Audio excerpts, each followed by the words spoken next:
Hello friends, आज हम आपको जानकारी देते हैं केवाईसी। ये केवाईसी क्या होता है इसके बारे में जानेंगे हम। अगर कोई आर्थिक, सरकारी, अर्ध सरकारी संस्था में अपना खाता रखते हैं या खाता खुलवाते हैं या लोन लेते हैं तो इसके लिए हमें केवाईसी कराना होता है। केवाईसी इसलिए होता है जिससे कि केवाईसी होता है को योर कस्टमर, अपने कस्टमर की सही जानकारी लेना। कभी कभी कुछ स्टूडेंट्स जो हैं वो 16 ईयर्स की एज में अपना खाता खुला देते हैं जिनका पैन कार्ड नहीं होता। आधार कार्ड तो सभी का बनता है, पैन कार्ड नहीं होता, पासपोर्ट नहीं बन पाता, ये चीज़ें नहीं होती हैं। तो उसके बाद उन्हें 2 साल के बाद माइनर खाते को माइनर ट्रांसफ़र कराना पड़ता है, क्योंकि 16 साल तक वो बैंक के सारे लाभों का कोई भी आनंद नहीं उठा सकते। आफ्टर 18 वे किसी भी बैंक में अपना केवाईसी कराने के बाद उस बैंक का पूरा लाभ उठा सकते हैं। यदि हमारा खाता पहले से ही बैंक में मौजूद है और बैंक से तुरंत खबर आती है कि आप अपने खाते के लिए केवाईसी कराइए, केवाईसी कराइए। केवाईसी से पहले ही हम खाता खुलवाते वक्त भी अपनी संपूर्ण जानकारी देते हैं। अपना आधार कार्ड, अपना पैन कार्ड, अपना राशन कार्ड या अन्य जानकारियां भी हमें बैंक को देनी पड़ती हैं। लेकिन उसके 6 मंथ बाद फिर बैंक हमारे पास एक नोटिस भेजता है कि अपने खाते को केवाईसी कराइए। तो केवाईसी हम इसलिए कराते हैं दोस्तों कि केवाईसी कराने के बाद जैसे कि बैंक कर्मी हैं वो हमें कोई पर्सनली तरीके से नहीं जानते, वो हमें केवल कागज प्रपत्रों से ही, हमारे बैंक में जो हमने प्रपत्र जमा किए हैं उनसे ही हमें जानते हैं, वो हमें पर्सनली नहीं जानते। इसलिए हमें केवाईसी कराना ज़रूरी होता है। 6 महीने के बाद बैंक ये चाहती है कि हमारे कस्टमर का कुछ एड्रेस या कुछ निवास या कुछ चेंजिंग हुआ है तो उसे हम चेंज करके फिर से भरवा लेते हैं। और हमें केवाईसी कराने के लिए ration card, pan card, voter card या पासपोर्ट, ड्राइविंग लाइसेंस या करंट बिजली का बिल देना पड़ता है, जिसमें हम अपनी पूरी जानकारी देते हैं। हम अपना नाम, पिता का नाम, फ़ोन नंबर और जो हमारा वर्तमान एड्रेस है वो, और इसके साथ वो हम सारे प्रपत्र इसलिए दाखिल करते हैं ताकि हमारे साथ कोई अन्य धोखाधड़ी ना कर सके।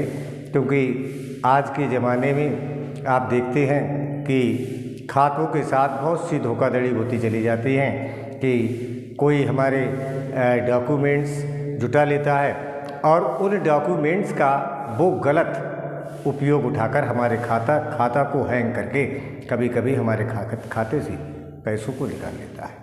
यही धोखाधड़ी ना हो, इसी धोखाधड़ी को रोकने के लिए बैंक अपने ग्राहकों को केवाईसी करवाती है।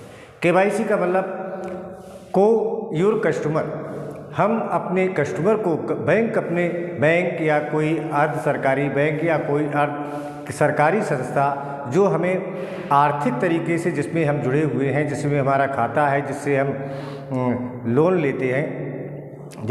ले लेते हैं या हम कोई अन्य आर्थिक सहायता भी प्राप्त करते हैं तो उसके लिए हमें आफ्टर 6 मंथ हमें नए प्रपत्र जमा कर देना चाहिए, क्योंकि वो हमें ये देखना है, बैंक ये भी देखना चाहती है कि हमारे कस्टमर के एड्रेस, फ़ोन नंबर, आधार कार्ड नंबर में कुछ चेंजिंग तो नहीं हुई है, कहीं ऐसा तो नहीं है कि हमारे कस्टमर में कुछ एड्रेस वगैरह चेंज कर लिया हो और उसके ओल्ड प्रपत्र जो हैं कहीं धोखाधड़ी वालों ने हैंग कर लिए हों और उनके द्वारा, क्योंकि बैंक कर्मचारी आपको प्रपत्रों से ही जानते हैं और आपको पर्सनली नहीं, इसलिए हमारे पुराने कागज़ों से, पुराने प्रपत्रों से कोई हमारे बैंक के खाता को हैक भी कर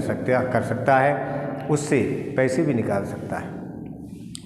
कोई ज़रूरी नहीं है, पहले तो हमें फिजिकली बैंक पर जाना पड़ता था KYC कराने के लिए, अब हम KYC अपने घर से भी डाउनलोड कर सकते हैं या कर सकते हैं। इसे हमें क्या करना पड़ता है, इसमें हमें अपने संपूर्ण कागज़ों की जानकारी बैंक को जुटानी पड़ती है और बैंक जब हमारे संपूर्ण जानकारी फ़ोन नंबर इत्यादि सब ले लेती है तो वो चाहती है, हम किस प्रकार से बैंक चाहते हैं कि हम किस प्रकार से अपने कस्टमर से संपर्क करें और किस प्रकार से हम उसकी जानकारी लें, इसलिए हमें KYC कराना ज़रूरी होता है।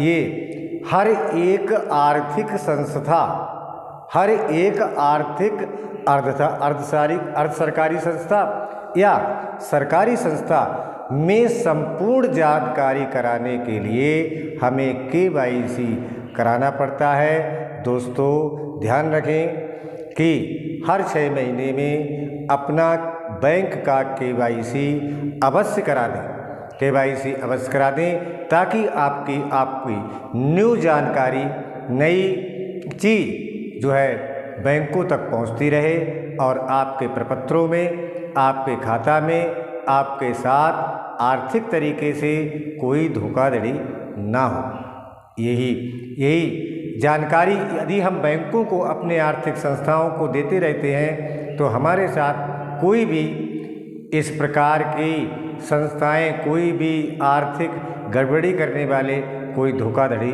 नहीं कर पाते हैं। इसलिए ध्यान रखें दोस्तों कि आपको KYC कराना अत्यधिक आवश्यक है। आप अपने खाते की KYC अवश्य कराएं। आप नई जानकारी बैंक को दें। यदि आपका कोई फ़ोन नंबर चेंज हो गया है तो नया फ़ोन नंबर दें। यदि आपके आधार कार्ड में कुछ चेंजिंग हो गई है तो उसकी चेंजिंग की जानकारी दें। पैन कार्ड में कुछ चेंजिंग हो गई है तो उसकी जानकारी दें। यही ताज़ी जानकारियाँ लेने के लिए बैंक हमारे लिए एक नोटिस भेजता है कि अपने खाते के लिए KYC करा लें। धन्यवाद।